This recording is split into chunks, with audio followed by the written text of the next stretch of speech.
Hello, everyone, and welcome to another episode of All Politics Are Local. I'm WSAV Now reporter John Dowding. Every week, we take the time to break down some of those big headlines coming out of Washington and Atlanta, see how it impacts us right here in the Coastal Empire and Low Country. As always, we're being joined by WSAV Washington correspondent Kelly Meyer. Hey, Kelly, how are you doing? I'm doing great, John. Thank you for having me, as always. Of course, missed talking to you last week, but we're back at it again. Obviously, a crazy, historic day yesterday, which we're going to talk about some of the things that came out of yesterday. Two of the other things was the first round of vaccines being distributed across the country, a sad, historic moment of the U.S. hitting 300,000 COVID deaths during this pandemic. And also another big news headline that came out of yesterday, Joe Biden is officially the president-elect. He's in line to be the 46th president of the United States after he won the Electoral College, coming out on top with over 270 electoral votes, coming out with a 306. Kelly, talk to us about this historic moment. It's a year in which normally we don't, after the election, you don't really pay attention to the process. You don't pay attention to the weeds, as we like to say, going into the Electoral College votes on this day, and then Congress has to do it this day with the Senate. But this year of all years, we're paying attention. Why is that? Yeah, I don't think people really say, "Oh, we have to wait and watch what happens with the traditional constitutional process of the electors going and counting and placing their ballots here." But it was a day that everybody was watching, as you mentioned, a historic day on both fronts, with the vaccine, the first shot being given, and then historic with those votes being tallied from the Electoral College to certify and cement Biden's win in the 2020 election. And many Republicans on Capitol Hill were waiting for this to say, okay, this is what happened. This is what the electors decided. Now we will accept the results. But many were just waiting for this day to come. And after this, it seems as though many are accepting these results. We heard from many prominent Republicans on Capitol Hill last night saying they will accept this now and it's time to move forward. And we also talked with Stacey Abrams, the former Democratic candidate for governor of Georgia. She discussed what President Trump should do next. Take a listen.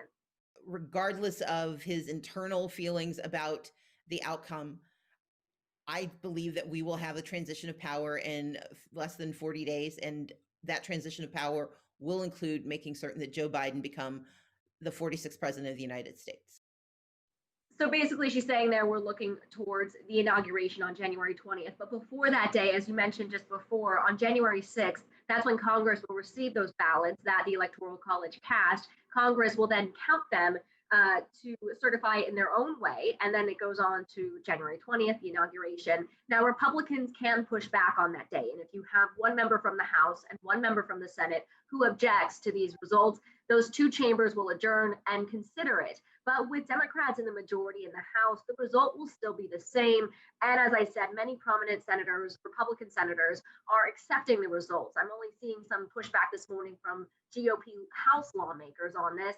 But in that case, again, if it's the House with Democrats in majority, the result's still the same. You might see some drama on January 6th and some people pushing back, but those are just some supporters of the president. Pretty much it is solidified. And we will be moving on towards the transition. And I think it's an interesting point to bring up is seeing one on January 6th, the day after the Georgia Senate runoff. So it's going to be all the anxiety and the pressure on that day, and then moving over the day after to the congressional certification, which again we normally don't. Absolutely. But again, 2020, a year when everything does not go as planned. I think the key person here, and just a quick point before we shift to the next one, a key person here that we're keeping an eye out on is Senate Majority Leader Mitch McConnell. He has yet to come out and acknowledge President-elect Biden. The two have worked together in the Senate before, but he still has not come out yet and acknowledged it. So I think, honestly, once he does, I think that will start sending a message to other Senate Republicans that, hey, this is over. We have to respect the transition process.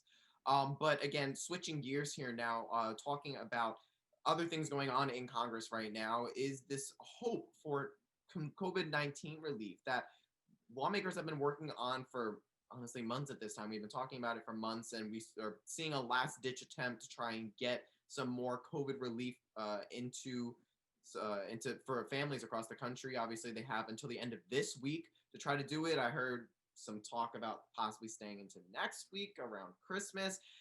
We don't know how likely that is, but regardless, as of right now, the deadline is this Friday. Kelly, what are you hearing about the latest COVID-19 relief talks? I mean, we've been hearing a lot of back and forth from both sides, a lot of disagreements on both sides, and the president has been expressing his support for more relief than what Congress is even asking for. But so where is the holdup? What are we hearing on Capitol Hill? Well, I did a story on this last week, and it's been constantly changing. But what I said in that story was that many Republicans were pushing for to leave out the two issues of contention, the state and local funding, and then the protection, liability protections for businesses. They said, let's take out what is causing problems here and then just move forward with what we do agree on. That's what Republican South Carolina Senator Tim Scott told me. That's what Georgia Senator Kelly Loeffler was saying as well. That's what Senate Majority Leader Mitch McConnell initially said. But as we came back last night, you saw the senators returning to Capitol Hill, that bipartisan 908 group that you're hearing about with the 908 billion proposal came together releasing their bill. At the end of the day, what it comes down to is if these four people in leadership will agree and get something on the table, because as we say time and time again, they are who controls what happens on the floor, what gets to the floor, and what comes up for a vote.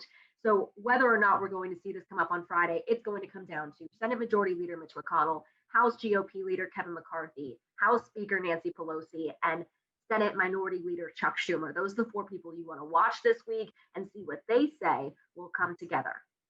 And I think too, we are hearing just an overwhelming outcry of, I'm hearing it here, I'm sure you're hearing it too in Washington, from just everyday people saying they need help, they need support. We're seeing, long lines at food banks. A lot of people are food insecure in America at this time. And so I think there's definitely a big need there. Like you said, it's just coming down to the nitty gritty of the exact specifics in the outlying bills. So again, like you said, we'll just have to keep an eye out on what the leadership is saying. And hopefully they can come to an agreement by the end of this week. It would be a nice little Christmas present for Americans who are really suffering right now. But one other thing we have to talk about, because this race is heating up. The last race of 2020 that is not done yet, I wish it was, but it's still going on, is the Georgia Senate runoff race, which is going to be on January 5th here in the Peach State. So we have incumbent Senator David Perdue facing off against Jon Ossoff, and incumbent Senator Kelly Loeffler facing off against Savannah native Reverend Raphael Warnock. Just within the last week, we have had, I can't tell you how many people have come here. Last weekend, we had Kelly Loeffler here. We had Raphael Warnock here. In Georgia today in Atlanta, we have President-elect Joe Biden with Jon Ossoff and Raphael Warnock. David Perdue was here just yesterday in the Savannah area. And this weekend, we're seeing Jon Ossoff come back to Savannah. But all four of them are making rounds across the Peach State like crazy, talking to voters. We had early voting start yesterday. Right quickly, before I go to you, Kelly, I want to play some sound that I have from Raphael Warnock. I spoke to him outside of his childhood home here over the weekend in Savannah. Here's what he had to say about reflecting about growing up here in Savannah and running for the Senate. And now I'm running for the U.S. Senate against the wealthiest member of Congress. That only happens in America. And I'm running for the U.S. Senate because I believe so deeply in the American promise, and I want to make sure that other kids growing up in this neighborhood have access to it. So you just heard from Democratic candidate for Senate, Raphael Warnock, speaking again outside of his childhood home here in Savannah. Now, Kelly, I know all eyes are on this because we all know it's an extremely important race. It determines the balance of power in the Senate. And like you and I were talking about before we went on, everybody would just say like, oh, Republicans are going to come out on top with this. But it's 2020 and Georgia flipped blue. So Kelly, let's talk about some of those implications here. Why does this race matter? Why should people be paying attention to this race? And what are you hearing about this race on Capitol Hill? Oh my gosh. Well, everybody on Capitol Hill is watching this race. Everybody around the world or country, definitely is watching this race. There's people going down from the Senate side for Republicans campaigning for their colleagues, Perdue and Loeffler. I know you mentioned Tim Scott was down there. Marsha Blackburn was down there. We saw Marco Rubio, Rick Scott was down there. They're all trying to, rally support around their colleagues to get them to return to the Senate. But it all comes down to the Senate majority with this race. And, that really means what will get done. here on Capitol Hill in the next 4 years, what parts of Biden's proposals and legislative plans will get done on Capitol Hill, how he will work with Congress. There's so many implications to this, and it really comes down to the main bread and butter issues that Americans have that will be shown in the results of this race. So that's why everybody's watching, everybody coming out. The support from across the country for the Democratic Party and the Republican Party, everybody is watching this race. It really is a continuation of the 2020 election. And like you said, it was a good point. The race is on January 5th, then they come back and count these ballots. And then, if Democrats end up winning both of these seats, will it make it more contentious as they count those ballots on Wednesday? There's so many questions to be had here, but it really is something to watch, and just will dictate what really goes on here on Capitol Hill in the years to come. You make a great point there. And also, too, I think it's really interesting to see how in any other year, we, again, would not even be talking about this. But, we're seeing a lot of insecurity here within the state GOP party about what national GOP leaders have been questioning and saying about election integrity here in the Peach State, and worried that may intimidate their voters from coming to the polls for this runoff.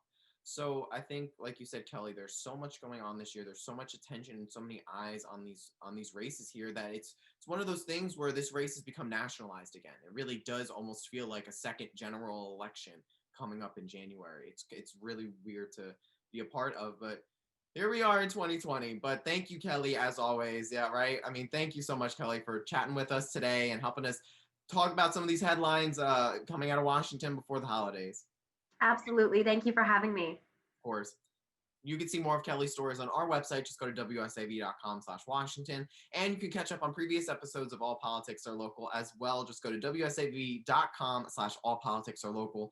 Thank you so much again for watching. I'm John Dowding. We'll see you again next week on All Politics Are Local.